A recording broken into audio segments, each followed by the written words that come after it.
नमस्कार दोस्तों। इस वीडियो सीरीज में हम लोग पढ़ रहे हैं सामान्य विज्ञान के वैसे सभी महत्वपूर्ण प्रश्न जो रेलवे की विभिन्न परीक्षाओं में पूछे गए हैं। अगर आप इस वीडियो पर नए हैं तो कृपया इस चैनल को ज़रूर से ज़रूर सब्सक्राइब कर लें। प्लेलिस्ट में जाकर विज्ञान के और भी कई प्रश्नों के वीडियो हैं, उन्हें भी देखें। वीडियो अच्छा लगे लाइक करें, अपने सुझाव कमेंट करें और चैनल को ज़रूर से ज़रूर सब्सक्राइब करें। दोस्तों, आज का पहला प्रश्न है, प्रकाश वर्ष किसका एकक है, अर्थात प्रकाश वर्ष किसका मात्रक है। सही आंसर दूरी, सही ऑप्शन बी हो जाएगा। जैसा कि आप लोग जानते हैं प्रकाश वर्ष दूरी का मात्रक है। अगर इसकी व्याख्या देखें, प्रकाश वर्ष दूरी मापन की इकाई है। प्रकाश द्वारा एक वर्ष में तय की गई दूरी को एक प्रकाश वर्ष कहते हैं। यह मुख्यतः लंबी दूरियों तथा दो नक्षत्रों या दो तारों के बीच की दूरी या अन्य खगोलीय दूरियों को मापने का काम आता है। एक प्रकाश वर्ष बराबर 9.46 गुने 10 के पावर 15 मीटर होता है। अगला प्रश्न है, निम्नलिखित में से कौन समय की इकाई नहीं है, अर्थात चार ऑप्शन में कौन ऐसा है जो समय का मात्रक नहीं है। सही आंसर प्रकाश वर्ष। जैसा कि आप जानते हैं प्रकाश वर्ष दूरी का मात्रक है, ना कि समय का। अगला प्रश्न है, नूरी साल क्या है। नूरी साल क्या है। सही आंसर है दोस्तों, एक वर्ष में नूर का तय किया हुआ फासला, इसे हम नूरी साल कहते हैं। इसे व्याख्या देखते हैं। नूरी साल अर्थात प्रकाश वर्ष, हम प्रकाश वर्ष को ही नूरी साल के नाम से जानते हैं। प्रकाश द्वारा निर्वात में एक वर्ष में चली गई दूरी प्रकाश वर्ष या नूरी साल कहलाती है। अगला प्रश्न है, एमकेएस प्रणाली में बल का एकक क्या है। एमकेएस प्रणाली में बल का मात्रक न्यूटन होता है। दोस्तों, इसकी व्याख्या देखें। एमकेएस प्रणाली में लंबाई, द्रव्यमान और समय के मात्रक क्रमशः मीटर, किलोग्राम और सेकंड होते हैं।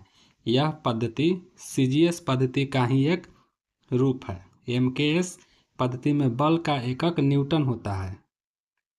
अगला प्रश्न है, एंगस्ट्रम को अभिव्यक्त करने की इकाई क्या है। एंगस्ट्रम लंबाई को अभिव्यक्त करने की इकाई है, अर्थात लंबाई को हम लोग एंगस्ट्रम से मापते हैं, छोटी छोटी लंबाई को। एक एंगस्ट्रम बराबर 10 के पावर -10 मीटर होता है। एक बार बराबर होता है, सही आंसर सी, एक बार बराबर 10 के पावर 5 पास्कल होता है। इसकी व्याख्या देखें। एक पास्कल बराबर 1 न्यूटन प्रति मीटर स्क्वायर। एक बार बराबर 10 के पावर 5 न्यूटन प्रति मीटर स्क्वायर। इस तरह एक बार बराबर 10 के पावर 5 पास्कल हो जाएगा। अगला प्रश्न है, ल्यूमेन किसका मात्रक है। सही आंसर ज्योति फ्लक्स। ल्यूमेन ज्योति फ्लक्स का मात्रक है। अगला प्रश्न है, ज्योति तीव्रता का मात्रक क्या है। ज्योति तीव्रता का मात्रक कैंडिला है। आप ध्यान से देखें दोस्तों, ज्योति तीव्रता का मात्रक कैंडिला है और ज्योति फ्लक्स का मात्रक अभी आपने देखा ल्यूमेन है। इसकी व्याख्या देखते हैं। ज्योति तीव्रता का मात्रक कैंडिला है। इसे ल्यूमेन प्रति स्टेरेडियन भी कहा जाता है। यह एक मूल मात्रक है। यह मानक स्रोत के खुले मुख के 1 सेंटीमीटर स्क्वायर क्षेत्रफल के ज्योति तीव्रता का 1/60वां भाग होता है, जबकि स्रोत का ताप प्लेटिनम के गलनांक के बराबर हो। अगला प्रश्न है, कैंडिला मात्रक है। कैंडिला किस चीज का मात्रक है दोस्तों, तो सही आंसर ज्योति तीव्रता। अगला प्रश्न है, श्यानता की एसआई इकाई क्या है। श्यानता की एसआई इकाई पोइजूली है। आप इसे 100% याद रखेंगे दोस्तों, यह काफ़ी इंपॉर्टेंट प्रश्न है। कई बार प्रश्न यह पूछा जा चुका है, श्यानता का एसआई मात्रक क्या है। व्याख्या देखते हैं। धारा रेखीय प्रवाह के लिए किसी द्रव की दो क्रमागत परतों के बीच कार्य करने वाला बल श्यान बल कहलाता है। यह श्यान बल द्रव के प्रवाह के विपरीत कार्य करता है। श्यानता गुणांक का मात्रक किलोग्राम प्रति मीटर गुने सेकंड है। इसको SI इकाई में पॉइजूली कहा जाता है। अगला प्रश्न है, प्लांक नियतांक H की विमा समान है किसके समान है? सही आंसर कोणीय संवेग के, अर्थात प्लांक नियतांक की विमा कोणीय संवेग की विमा के समान है। आप इसकी व्याख्या भी देख सकते हैं, व्याख्या काफी अच्छे से समझाया गया है। अगला प्रश्न है, किलोवाट घंटा किसकी इकाई है? किलोवाट घंटा ऊर्जा की इकाई है दोस्तों। आप इसी व्याख्या देखें, 1 किलोवाट शक्ति द्वारा यदि 1 घंटे तक कार्य किया जाता है तो उसमें खर्च ऊर्जा 1 किलोवाट घंटा कहलाती है। अतः यह ऊर्जा की इकाई है।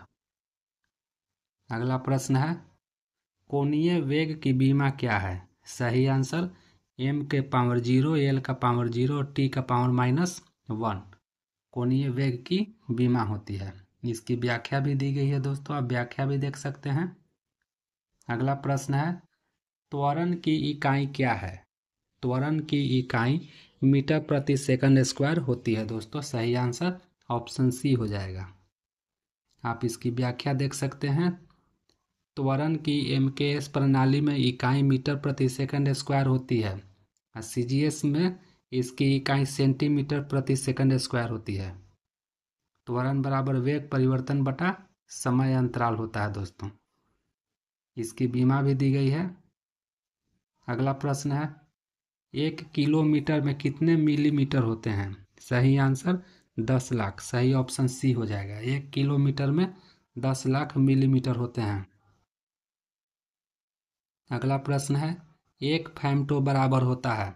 सही आंसर 10 के पावर 15 मीटर। अगला प्रश्न है, 1 माइक्रोन मीटर बराबर कितना होता है? सही आंसर 10 के पावर 4 सेंटीमीटर। आप इसकी व्याख्या भी देख सकते हैं। जितने भी प्रश्न दिए गए हैं व्याख्या सहित दिए गए हैं और सभी के सभी प्रश्न रेलवे के किसी न किसी परीक्षा में पूछे गए हैं, इसलिए आप इसे जरूर पढ़ें और अपनी तैयारी को मजबूत करें। अगला प्रश्न है, 1 माइक्रोन किसके बराबर होता है? 1 माइक्रोन 0.001 मिलीमीटर के बराबर होता है। सही आंसर डी।